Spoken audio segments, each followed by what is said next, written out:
Hello বন্ধুরা, আজকে আমার মেয়ের বাড়িতে পুজো। আশা করি সবাই ভালো আছো। মা কালীর পুজো। আমরা সবাই খুব ভালো আছি।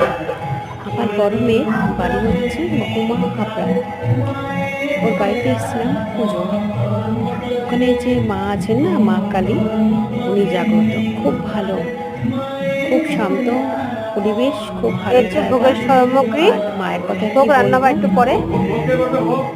মা তো এখানে বিরাজমান, খুব ভালো পুজো হয়েছে। আমি কিছু কিছু ভিডিও দেখে নিয়েছি।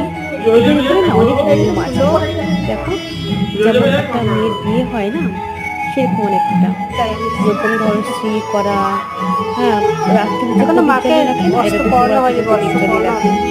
এই প্রদীপ জ্বালানো। তারপরে ভোরবেলা কি শিশির তুলে নিয়ে আসা, আমরা গেছিলাম, আমি, ওর শাশুড়ি মা, বড় মেয়ে, গিয়ে শিশির তুলে নিয়ে এসেছি। তারপরে আবার আকন্দ ফুল আছে, আকন্দ ফুলের যে ফলগুলো হয় না, কাটা ফল, ওই কাটা ফলগুলোকে দেখো দু টুকরো করে নিয়েছে, নিয়ে ওর মধ্যে 5খানা প্রদীপ বানিয়েছে, দেখো। আকন্দ হ্যাঁ, এই 5টা প্রদীপ বানিয়েছে। তার যে মধ্যে মাকে ফলগুলো বরণ হয় না, করে, আর বরণ ডালা, ওই ফল দিয়ে দেখো হ্যাঁ, তারপরে কুলোর মধ্যে প্রদীপ কত বানানো কিছু করে হয়েছে। আয়োজন করা হয়েছে মায়ের জন্য, খুব সুন্দর। আর ফল, প্রসাদ, হ্যাঁ, ভোগ এ রান্না, পূজা এইটার মধ্যে কি ভোগ আছে? বিতরণ, এ তো আছেই, সমস্ত করা হয়েছে, সুন্দরভাবে আয়োজন করেছে। আর এদের এখানে অনেক নিয়ম আছে, এদের এখানে নিয়ম আছে কিন্তু অনেক। হুম, এই যে এটা হচ্ছে প্রদীপ, প্রদীপ আছে। এটা ভোরবেলা জ্বালানো হবে। এবার পরের দিন আর ভোরবেলা এইটা আমরা পর্যন্ত সকালবেলা জ্বলবে, ভোরবেলা গিয়ে তুলে নিয়েছি, যতক্ষণ দেখো মায়ের শিশির। পুজো সব শেষ হবে তখন। হুম, হাঁসের মধ্যে যে এই পর্যন্ত জ্বলবে। শিশিরগুলো থাকে এদের সেই ভোরে শিশির। শিশির তুলে নিয়ে এসেছিলাম, এই ভোরে শিশির। হ্যাঁ, অনেক কিছু নিয়ম আছে। আমি তো এত কিছু নিয়ম আমি দেখিনি। আমাদের কলকাতায় পুজো হয় ঠিকই কথা, কিন্তু এত এটা নিয়ম দেখিনি। ব্রাহ্মণকে দেওয়া হবে। আর এইগুলো দেখো সব ঠাকুর মশাইয়ের জন্য।